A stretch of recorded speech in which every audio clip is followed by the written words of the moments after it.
Subscribe कीजिए हमारा channel review exam latest video notifications के लिए इस बेल आइकन को दबाएं। Welcome to review exam.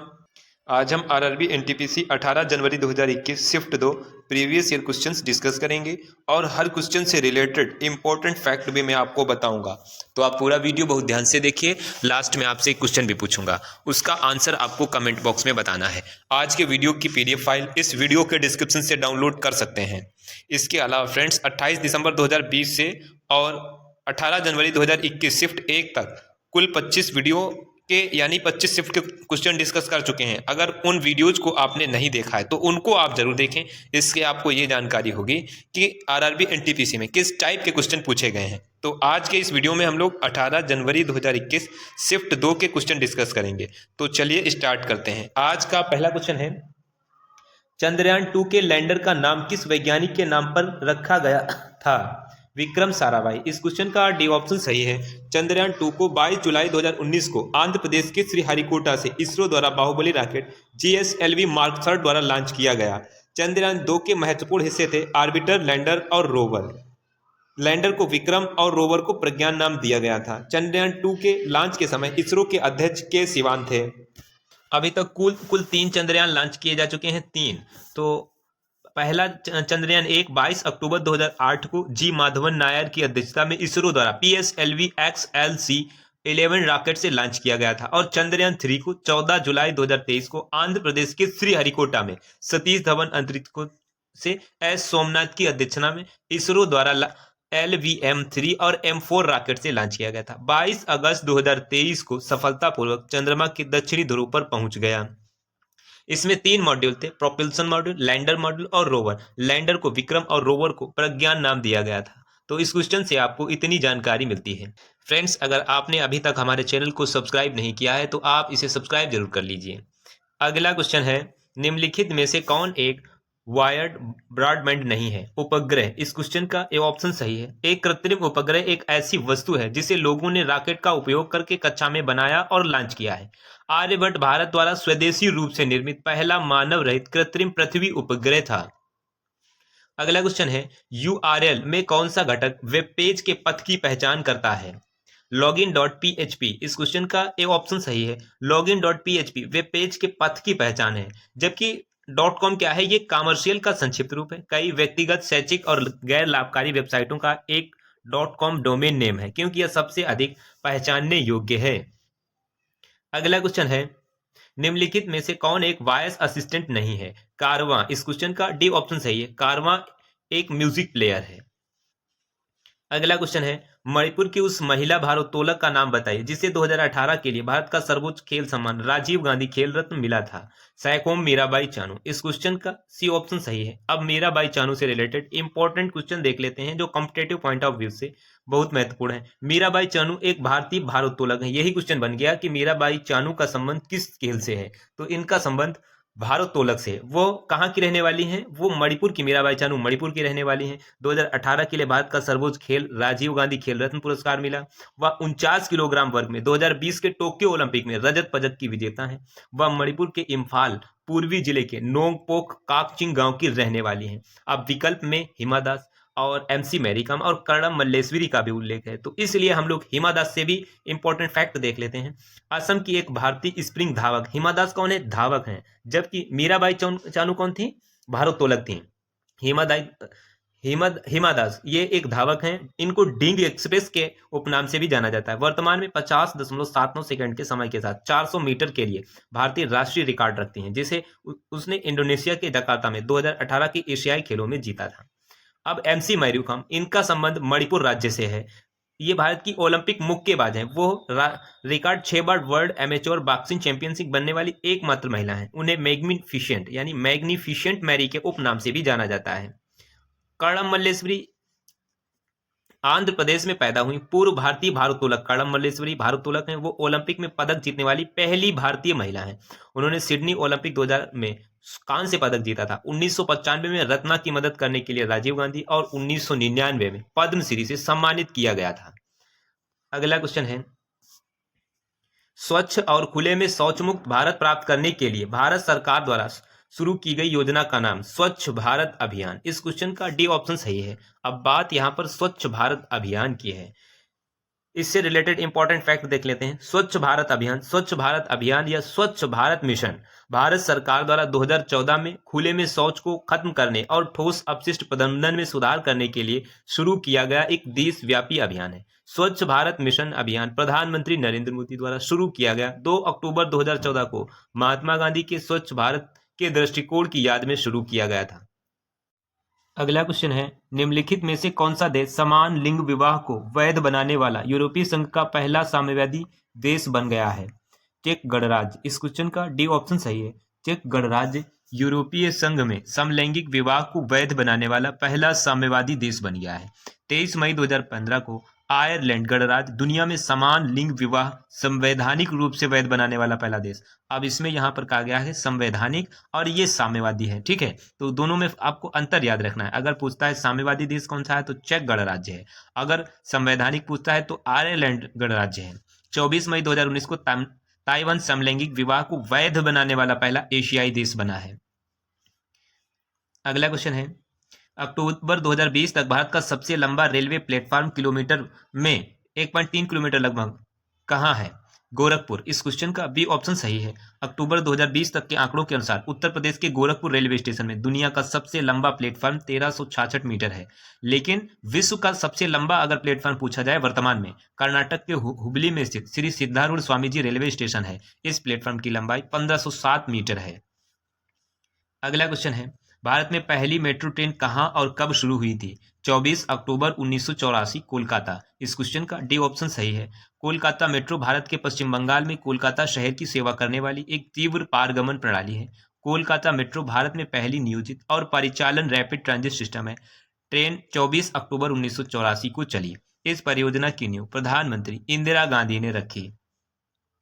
अगला क्वेश्चन है, निम्नलिखित में से किस देश में एशिया प्रशांत क्षेत्र में सबसे बड़ी घरेलू संचार उपग्रह प्रणाली है? भारत। इस क्वेश्चन का डी ऑप्शन सही है। भारत के पास एशिया प्रशांत क्षेत्र में सबसे बड़ी घरेलू संचार प्रणाली है। अगला क्वेश्चन है, निम्नलिखित में से किस भारतीय राज्य में अंगूर की खेती से सर्वाधिक उत्पादन होता है? महाराष्ट्र। इस क्वेश्चन का डी ऑप्शन सही है। भारत में महाराष्ट्र राज्य में अंगूर की खेती का सबसे अधिक उत्पादन होता है। अगला क्वेश्चन है, अक्टूबर 2020 तक संयुक्त राष्ट्र के महासचिव कौन थे? Antonio Guterres. इस क्वेश्चन का डी ऑप्शन सही है। अक्टूबर 2020 तक संयुक्त राष्ट्र के महासचिव एंटोनियो गुटेरस थे। अब बात यहाँ पर संयुक्त राष्ट्र की है, तो संयुक्त राष्ट्र से रिलेटेड जितने भी इंपॉर्टेंट क्वेश्चन पूछे जा सकते हैं उनको हम यहाँ पर डिस्कस करेंगे। संयुक्त राष्ट्र की स्थापना कब हुई थी? 24 अक्टूबर 1945। संयुक्त राष्ट्र का मुख्यालय कहाँ है? न्यूयॉर्क में। वर्तमान में संयुक्त राष्ट्र में सदस्य देश कितने हैं? 193। और 193वां सदस्य देश कौन सा है? दक्षिणी सूडान है, जो 2011 में शामिल हुआ। स्थायी सदस्यों की संख्या 5 है। चीन, रूस, फ्रांस, यूके और अमेरिका। पहले संयुक्त राष्ट्र के पहले महासचिव कौन थे? त्रिगवेली, ये नॉर्वे के व्यक्ति थे। संयुक्त राष्ट्र की संचालन भाषाएं कितनी हैं? 2 हैं, फ्रांसीसी और अंग्रेजी। कुल 6 भाषाओं को मान्यता प्राप्त है। वो कौन कौन सी? अंग्रेजी, फ्रांसीसी, रूसी, अरबी और स्पेनिश। संयुक्त राष्ट्र के प्रमुख अंग सामान्य सम्मेलन, सुरक्षा परिषद, आर्थिक और सामाजिक परिषद, trusteeship council, international court of justice और संयुक्त राष्ट्र सचिवालय। भारत संयुक्त राष्ट्र की स्थापना के समय से ही संयुक्त राष्ट्र का सदस्य देश है। 26 जून 1945 को भारत और 50 अन्य देशों ने संयुक्त राष्ट्र चार्टर पर हस्ताक्षर किए थे। भारत संयुक्त राष्ट्र में सबसे बड़ा सैन्य संचयी योगदान करता है, जिसे अब तक संयुक्त राष्ट्र के 71 शांति मिशनों में से 50 के लिए सैनिक उपलब्ध कराए हैं। 1950 में भारत को परिषद में अपने पहले 2 साल के कार्यकाल के लिए चुना गया था। जनवरी 2007 में भारत ने लाइबेरिया में संयुक्त राष्ट्र शांति मिशन में सेवा करने के लिए पहली बार महिला पुलिस भेजी। अगला क्वेश्चन है, निम्नलिखित में से कौन सी पुस्तक मेगस्थनीज द्वारा लिखी गई है? इंडिका। इस क्वेश्चन का डी ऑप्शन सही है। मेगस्थनीज ने इंडिका पुस्तक में भारत के बारे में जानकारी संकलित की, जो अब एक खोई हुई कृति है। केवल बाद के लेखकों द्वारा अपनी पुस्तकों में उद्धृत उदाहरणों से जीवित है। मेगस्थनीज लगभग 302 ईसा पूर्व से 288 ईसा पूर्व के बीच भारत आया। मेगस्थनीज एक प्राचीन यूनानी इतिहासकार, राजनयिक और भारतीय वंश विज्ञानी थे। वह चंद्रगुप्त मौर्य के दरबार में सेल्यूकस निकेटर प्रथम के राजदूत थे। अगला क्वेश्चन है, सिंधु घाटी सभ्यता में खोजा गया पहला स्थल कौन सा था? हड़प्पा। इस क्वेश्चन का डी ऑप्शन सही है। अब हड़प्पा से रिलेटेड जितने भी इंपॉर्टेंट क्वेश्चन पूछे जा सकते हैं उनको हम यहाँ पर डिस्कस करेंगे। हड़प्पा रावी नदी के बाएं तट पर स्थित है। पाकिस्तान के पंजाब प्रांत के मोंटगोमरी जिले, वर्तमान में साहिवाल जिला में स्थित हड़प्पा के टीले और ध्वंसावशेषों के विषय में सर्वप्रथम जानकारी चार्ल्स मेसन ने 1826 में दी। हड़प्पा रावी नदी के बाएं तट पर है। क्षेत्रफल की दृष्टि से सिंधु सभ्यता का दूसरा सबसे बड़ा स्थल। एक मूर्तिका की स्त्री के गर्भ से निकलता हुआ पौधा दिया गया है। इसके उत्खननकर्ता राय बहादुर दयाराम साहनी और माधव स्वरूप वत्स हैं। अगला क्वेश्चन है, टोकन क्रेडिट धन के उपयोग के बिना वस्तुओं या सेवाओं के सीधे आदान प्रदान के लिए किस शब्द का प्रयोग किया जाता है? वस्तु विनिमय। इस क्वेश्चन का डी ऑप्शन सही है। वस्तु विनिमय प्रणाली में वस्तुओं या सेवाओं को प्रत्यक्ष आदान प्रदान टोकन क्रेडिट या धन के उपयोग के बिना किया जाता है। पैसे के उपयोग के बिना व्यापार वस्तुओं सेवाओं को वस्तु विनिमय प्रणाली के रूप में जाना जाता है। अगला क्वेश्चन है, यजुर्वेद का उपवेद धनुर्वेद है। इसका संबंध किससे है? युद्ध की कला। इस क्वेश्चन का ए ऑप्शन सही है। धनुर्वेद का संबंध तीरंदाजी हथियार से है। धनुर्वेद शब्द धनुष से बना है, जिसका अर्थ धनुष और वेद का अर्थ ज्ञान का अर्थ है। धनुर्विद्या का विज्ञान। धनुर्वेद तीरंदाजी के विज्ञान और युद्ध की कला पर एक प्राचीन ग्रंथ है। यजुर्वेद का उपवेद धनुर्वेद है। अगला क्वेश्चन है, निम्नलिखित में से कौन सा नृत्य राजस्थान से संबंधित नहीं है? लावड़ी। इस क्वेश्चन का डी ऑप्शन सही है। लावड़ी महाराष्ट्र राज्य में एक लोकप्रिय संगीत शैली है। यह एक पारंपरिक गीत है जो एक ताल वाद्य ढोलकी की लय में गाया जाता है, जबकि घूमर, कालबेलिया और गड़गड़ ये राजस्थान राज्य से संबंधित हैं। अगला क्वेश्चन है, संगीत के लिए पुलित्जर पुरस्कार जीतने वाले पहले रैपर कौन है? Kendrick Lamar. संगीत। इस क्वेश्चन का डी ऑप्शन सही है। केंड्रिक लैमर संगीत के लिए पुलित्जर पुरस्कार जीतने वाले पहले रैपर हैं। केंड्रिक लैमर को उनके 2017 एल्बम डायमंड के लिए पुलित्जर पुरस्कार मिला। लैमर संगीत के लिए पुलित्जर जीतने वाले पहले गैर शास्त्रीय या जैज संगीतकार बने हैं। अब बात यहाँ पे पुलित्जर पुरस्कार की है। पुलित्जर पुरस्कार की शुरुआत हुई कब थी? संयुक्त राज्य अमेरिका में समाचार पत्र, पत्रिका और ऑनलाइन पत्रकारिता, साहित्य, संगीत रचना में उपलब्धियों के लिए एक पुरस्कार है। पहली बार सम्मानित किया गया 1917 में। पुरस्कार समाचार पत्र, पत्रकारिता, साहित्यिक उपलब्धियों, संगीत रचना में उत्कृष्टता, ये कोलंबिया विश्वविद्यालय द्वारा प्रदान किए जाते हैं।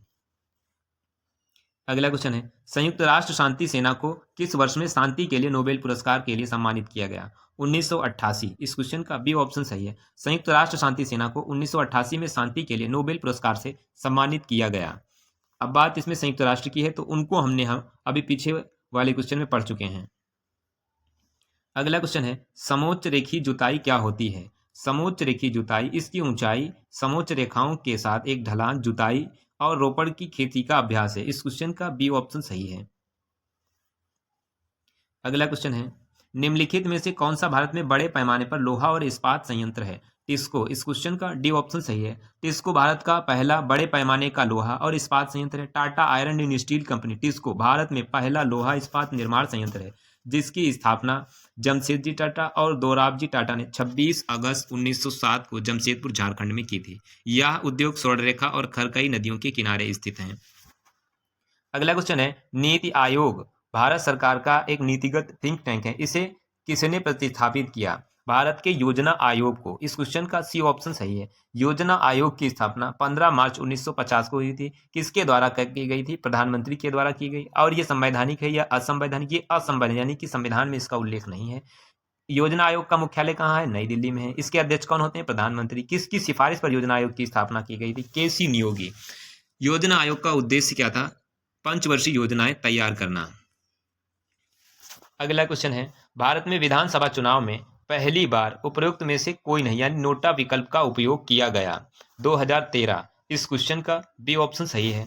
नोटा विकल्प का इस्तेमाल पहली बार नवंबर 2013 में किया गया था। 2013 में सुप्रीम कोर्ट ने ईवीएम यानी इलेक्ट्रॉनिक वोटिंग मशीन और मतपत्रों में नोटा विकल्प का उपयोग करके नकारात्मक मतों के अधिकार को मंजूरी देते हुए एक ऐतिहासिक निर्णय पारित किया। पहली बार इसका इस्तेमाल राजस्थान, मध्य प्रदेश, छत्तीसगढ़, मिजोरम और दिल्ली में हुए विधानसभा चुनाव के दौरान किया गया। राज्यसभा चुनाव में नोटा का विकल्प चुनाव आयोग ने 2014 में पेश किया। अगला क्वेश्चन है, भारत के सर्वोच्च न्यायालय की प्रथम महिला न्यायाधीश कौन थी? एम फातिमा बीवी। इस क्वेश्चन का बी ऑप्शन सही है। एम फातिमा बीवी भारत के सर्वोच्च न्यायालय की पहली महिला न्यायाधीश हैं। उन्हें 6 अक्टूबर 1989 को सर्वोच्च न्यायालय में न्यायाधीश के रूप में नियुक्त किया गया था, जहां वे 29 अप्रैल 1992 को सेवानिवृत्त हुई। वह 25 जनवरी 1997 को तमिलनाडु की 11वीं राज्यपाल बनी। अब तक किसी भी महिला को भारत के मुख्य न्यायाधीश के रूप में नियुक्त नहीं किया गया है। लीला सेठ एक भारतीय न्यायाधीश थी जिन्होंने दिल्ली उच्च न्यायालय में पहली महिला न्यायाधीश के रूप में कार्य किया। बाद में वह 5 अगस्त 1991 को एक राज्य उच्च न्यायालय अर्थात हिमाचल प्रदेश उच्च न्यायालय की पहली महिला मुख्य न्यायाधीश बनी। आयशा ए मलिक ने हाल ही में 24 जनवरी 2022 को पाकिस्तान के सुप्रीम कोर्ट की पहली महिला न्यायाधीश के रूप में सेवा करने की शपथ ली। अगला क्वेश्चन है, निम्नलिखित में से किसे विश्व के सबसे ऊंचे युद्ध क्षेत्र के रूप में जाना जाता है? सियाचिन हिमनद। इस क्वेश्चन का सी ऑप्शन सही है। सियाचिन हिमनद हिमालय में पूर्वी काराकोरम श्रेणी में स्थित है, जो बिंदु NJ 9842 के उत्तर पूर्व में है, जहां भारत और पाकिस्तान के बीच में नियंत्रण रेखा समाप्त होती है। सियाचिन हिमनद दुनिया का सबसे ऊंचा युद्ध क्षेत्र है। अगला क्वेश्चन है, नेताजी सुभाष चंद्र बोस अंतरराष्ट्रीय हवाई अड्डा कहाँ स्थित है? कोलकाता। इस क्वेश्चन का सी ऑप्शन सही है। नेताजी सुभाष चंद्र बोस अंतरराष्ट्रीय हवाई अड्डा कोलकाता में स्थित है। नेताजी सुभाष चंद्र बोस हवाई अड्डा भारत के सबसे पुराने हवाई अड्डों में से एक है। नेताजी सुभाष चंद्र बोस अंतरराष्ट्रीय हवाई अड्डा, जिसे पहले दमदम हवाई अड्डा के नाम से जाना जाता था, कोलकाता में स्थित है। इसे 1924 ईस्वी में खोला गया। अब भारत के कुछ महत्वपूर्ण हवाई अड्डों की सूची और उनके स्थान के बारे में उल्लेख किया गया है। श्री गुरु रामदास जी अंतर्राष्ट्रीय हवाई अड्डा अमृतसर में है। लोकप्रिय गोपीनाथ बारदोली अंतर्राष्ट्रीय हवाई अड्डा गुवाहाटी में है। वीर सावरकर हवाई अड्डा पोर्ट ब्लेयर में है। केम्पेगौड़ा अंतर्राष्ट्रीय हवाई अड्डा बेंगलुरु में है। कालीकट अंतर्राष्ट्रीय हवाई अड्डा केरल में है। राजा भोज हवाई अड्डा भोपाल में है और देवी अहिल्याबाई हवाई अड्डा इंदौर में है, जबकि बाबा साहेब अम्बेडकर हवाई अड्डा नागपुर में है। लाल बहादुर शास्त्री अंतर्राष्ट्रीय हवाई अड्डा वाराणसी में है। चौधरी चरण सिंह हवाई अड्डा लखनऊ में है। अगला क्वेश्चन है, निम्नलिखित में से किस शहर को पूर्व का स्कॉटलैंड कहा जाता है? शिलांग। इस क्वेश्चन का डी ऑप्शन सही है। शिलांग को पूर्व का स्कॉटलैंड कहा जाता है। मेघालय राज्य की राजधानी शिलांग शहर खासी हिल्स में स्थित है। शिलांग शहर पूर्वी खासी हिल्स जिले का मुख्यालय है। स्कॉटलैंड के समान सुंदर परिदृश्य के कारण कुर्ग को भारत के स्कॉटलैंड के रूप में भी जाना जाता है। कुर्ग कर्नाटक में स्थित है। यह भारत का सबसे बड़ा कॉफी उत्पादक जिला भी है। कुर्ग का दूसरा नाम कोडगू भी है। अगला क्वेश्चन है, विलाप का गीत शरीर से प्राण निकल गया अवध के नवाब से किस नवाब से संबंधित है? नवाब वाजिद अली शाह। इस क्वेश्चन का सी ऑप्शन सही है। विलाप का गीत शरीर से प्राण निकल गया अवध के नवाब वाजिद अली शाह से जुड़ा है। अवध के राज्य के निर्वासन को शरीर से प्राण निकल गया कहा गया है। अवध ब्रिटिश ऐतिहासिक ग्रंथों में अवध या औध के रूप में जाना जाता है। अवध उत्तर प्रदेश राज्य का एक क्षेत्र है। अवध की पारंपरिक राजधानी लखनऊ थी। ब्रिटिश रेजिमेंट का स्टेशन भी था, जो अब उत्तर प्रदेश की राजधानी है। इसे यानी अवध को शरीर से प्राण निकल गया क्यों कहा गया है? अवध को अंग्रेजों ने इस दलील पर कब्जा कर लिया था कि इस क्षेत्र पर कुशासन किया जा रहा है। अंग्रेजों ने सोचा कि नवाब लोकप्रिय नहीं था, लेकिन इसके विपरीत वह बहुत ही लोकप्रिय था। लोग इसे शरीर से प्राण निकल गए के रूप में भी मानते हैं। अगला क्वेश्चन है, निम्नलिखित में से किस वैज्ञानिक का भारत में परमाणु क्षेत्र में कोई योगदान नहीं है? Professor NR Rao. इस क्वेश्चन का डी ऑप्शन सही है। प्रोफेसर राव एक भारतीय रसायनज्ञ हैं, जो वर्तमान में भारत के प्रधानमंत्री के वैज्ञानिक सलाहकार परिषद के प्रमुख के रूप में कार्य कर रहे हैं। अगला क्वेश्चन है, ब्रिटिश ताज के शासन के दौरान भारत के अंतिम गवर्नर जनरल और पहले वायसराय कौन बने? Lord Canning. इस क्वेश्चन का ए ऑप्शन सही है। लॉर्ड कैनिंग ब्रिटिश ताज के शासन के दौरान भारत के अंतिम गवर्नर जनरल और पहले वायसराय बने। उनका कार्यकाल 1856 से 62 तक 6 वर्षों तक रहा। 1858 के बाद गवर्नर जनरल के पद को वायसराय के पद के नाम से जाना जाने लगा। अगला क्वेश्चन है, भारत का सर्वोच्च विधि अधिकारी कौन है? भारत का महान्यायवादी। इस क्वेश्चन का बी ऑप्शन सही है। भारत का महान्यायवादी संघ की कार्यकारिणी का अंग है।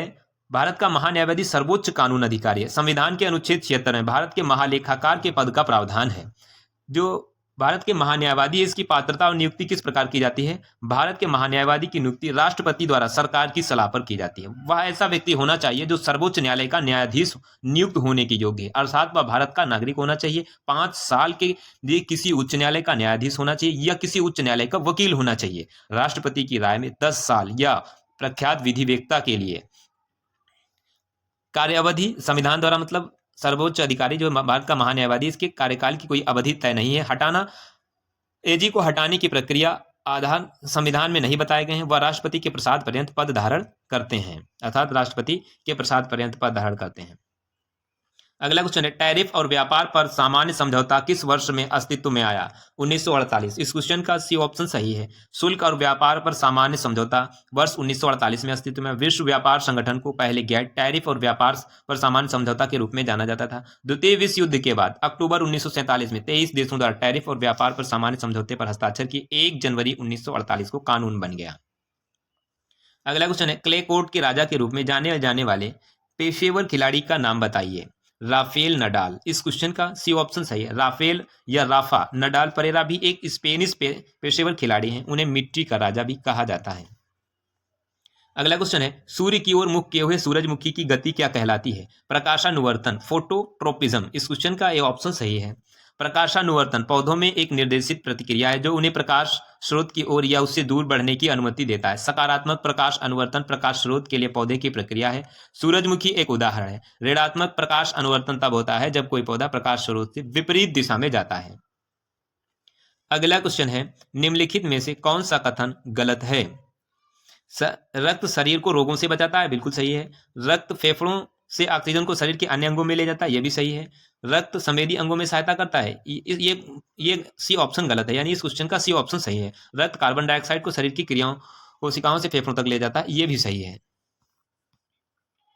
अगला क्वेश्चन है, निम्नलिखित में से क्या मनुष्य में बौनेपन के लिए जिम्मेदार है? पीयूष ग्रंथि। इस क्वेश्चन का बी ऑप्शन सही है। मनुष्य में बौनेपन के लिए पिट्यूटरी या पीयूष ग्रंथि जिम्मेदार है।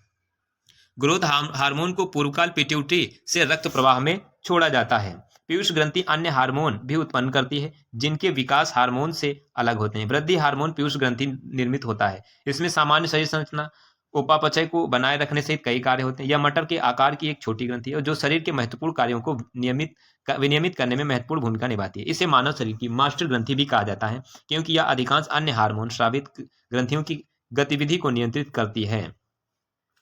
अगला क्वेश्चन है, निम्नलिखित में से कौन सा एक कोशिकीय जीव काला आजार उत्पन्न करता है? लीशमैनिया। इस क्वेश्चन का बी ऑप्शन सही है। काला आजार एक धीमी गति से बढ़ने वाली स्वदेशी बीमारी है जो लीशमैनिया जीनस के प्रोटोजोआ परजीवी के कारण होती है। परजीवी मुख्य रूप से रेटिकुलो एंडोथेलियल प्रणाली को संक्रमित करता है और अस्थिमज्जा, प्लीहा और यकृत में बहुतायत में पाया जाता है। भारत में काला आजार केवल एक रेत मक्खी वेक्टर है अर्थात फ्लेबोटोमस अर्जेंटिप्स। सैंड फ्लाई छोटे कीड़े होते हैं जो मच्छर के आकार का लगभग 1/4 होता है। काला आजार के लक्षण हैं प्रगतिशील क्षीणता, कमजोरी और एनीमिया के साथ भूख में कमी, पीलापन और वजन कम होना जो तेजी से विकसित होता है। अगला क्वेश्चन है, सल्फाइड अयस्कों को अधिक वायु की उपस्थिति में प्रबलता से गर्म करके ऑक्साइड में परिवर्तित किया जाता है। इस प्रक्रिया को किस रूप में जाना जाता है? रोस्टिंग प्रक्रिया। इस क्वेश्चन का सी ऑप्शन सही है। रोस्टिंग प्रक्रिया में अयस्कों को आमतौर पर धातु ऑक्साइड में बदल दिया जाता है। यह वह प्रक्रिया है जिसमें अयस्क को लोहा से अधिक मात्रा में गर्म करके उसके ऑक्साइड में परिवर्तित किया जाता है। इस विधि का उपयोग सामान्यतः सल्फाइड अयस्कों के लिए किया जाता है। रोस्टिंग प्रक्रिया के दौरान वाष्पशील गैसों के रूप में नमी और आधात्विक अशुद्धियों को हटा दिया जाता है। उदाहरण के लिए जिंक सल्फाइड को रोस्टिंग से जिंक ऑक्साइड में परिवर्तित किया जाता है। अगला क्वेश्चन है, निम्नलिखित में से क्या सामान्यतः अधातुओं का गुण नहीं है? चालक। इस क्वेश्चन का सी ऑप्शन सही है, जबकि फीका और नीरस, हल्के पदार्थ और भंगुर ये सब अधातुओं के गुण हैं। अगला क्वेश्चन है, निम्नलिखित में से निकट दृष्टि दोष क्या कहलाता है? मायोपिया। इस क्वेश्चन का डी ऑप्शन सही है। निकट दृष्टि दोष मायोपिया में फोकस बिंदु रेटिना के सामने होता है जिससे दूर की वस्तुएं धुंधली दिखाई देती हैं। निकट दृष्टि दोष एक सामान्य दृष्टि स्थिति है जिसमें आप अपने पास की वस्तुओं को स्पष्ट रूप से देख सकते हैं लेकिन दूर की वस्तुएं धुंधली होती हैं। इस स्थिति को निकट दृष्टि दोष भी कहते हैं। इसे अवतल लेंस लगाकर आसानी से ठीक किया जा सकता है। अब आपके लिए आज का क्वेश्चन है, चंद्रयान 2 के लैंडर का नाम किस वैज्ञानिक के नाम पर रखा गया है? 4 ऑप्शन दिए गए, इनमें से आपको अपना आंसर बताना है। अगर ये वीडियो आपको अच्छा लगा, हेल्पफुल लगा है, तब आप इस वीडियो को लाइक और शेयर जरूर करें। तो ये था आज का हमारा 18 जनवरी 2021 शिफ्ट 2 प्रीवियस ईयर क्वेश्चंस का वीडियो। आपको ये वीडियो कैसा लगा प्लीज़ कमेंट बॉक्स में जरूर बताना। और अगर आपने अभी तक हमारे चैनल को सब्सक्राइब नहीं किया है तो आप इसे सब्सक्राइब जरूर कर लीजिए। आपको इस चैनल से निश्चित ही मदद मिलेगी। जब भी आप इसे सब्सक्राइब करेंगे तो बराबर में एक बेल आइकन बन के आएगा, उस बेल आइकन पर जरूर क्लिक कर लीजिए जिससे कि स्टडी रिलेटेड वीडियो मिलती रहे। Thanks for watching.